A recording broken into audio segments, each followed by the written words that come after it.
వైఎస్ఆర్ కుటుంబంలో ఆస్తుల పంపకం ఎప్పుడూ జరగలేదని దివంగత ముఖ్యమంత్రి వైఎస్ రాజశేఖర రెడ్డి సతీమణి వైఎస్ విజయమ్మ పునరుద్ఘాటించారు. వైఎస్ఆర్ మరణించే వరకు ఉన్న ఆస్తులన్నీ కుటుంబ ఆస్తులే అని చెప్పారు. ఆస్తులన్నీ నలుగురు మనవళ్లకు సమానంగా పంచాలని వైఎస్ఆర్ ఉద్దేశమన్న ఆమె ఎంఓయూలో షర్మిలకు రాసిన ప్రతి ఆస్తి న్యాయంగా ఆమెకే దక్కాల్సిందేనని చెప్పారు. అందుకే జగన్ ఎంఓయూ రాశారని, నిజం చెప్పాలంటే షర్మిలకు తక్కువే రాశారంటూ విజయమ్మ తెలిపారు.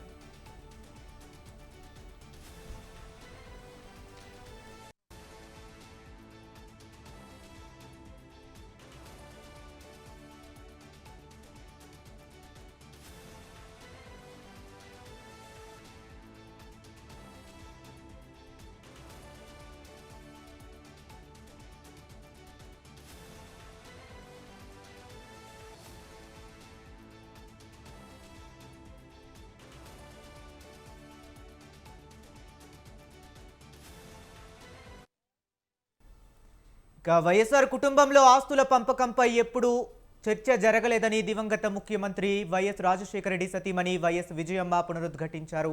వైఎస్ఆర్ మరణించే వరకు ఉన్న ఆస్తులన్నీ కుటుంబ ఆస్తులే అని చెప్పారు. ఆస్తులన్నీ నలుగురు మనవళ్లకు సమానంగా పంచాలని వైఎస్ఆర్ ఉద్దేశమన్న ఆమె ఎంఓయూలో షర్మిలకు రాసిన ప్రతి ఆస్తి న్యాయంగా ఆమెకు దక్కాల్సిందేనని చెప్పారు. అందుకే జగన్ ఎంఓయూ రాశారని, నిజం చెప్పాలంటే షర్మిలకు తక్కువే రాశారంటూ విజయమ్మ తెలిపారు.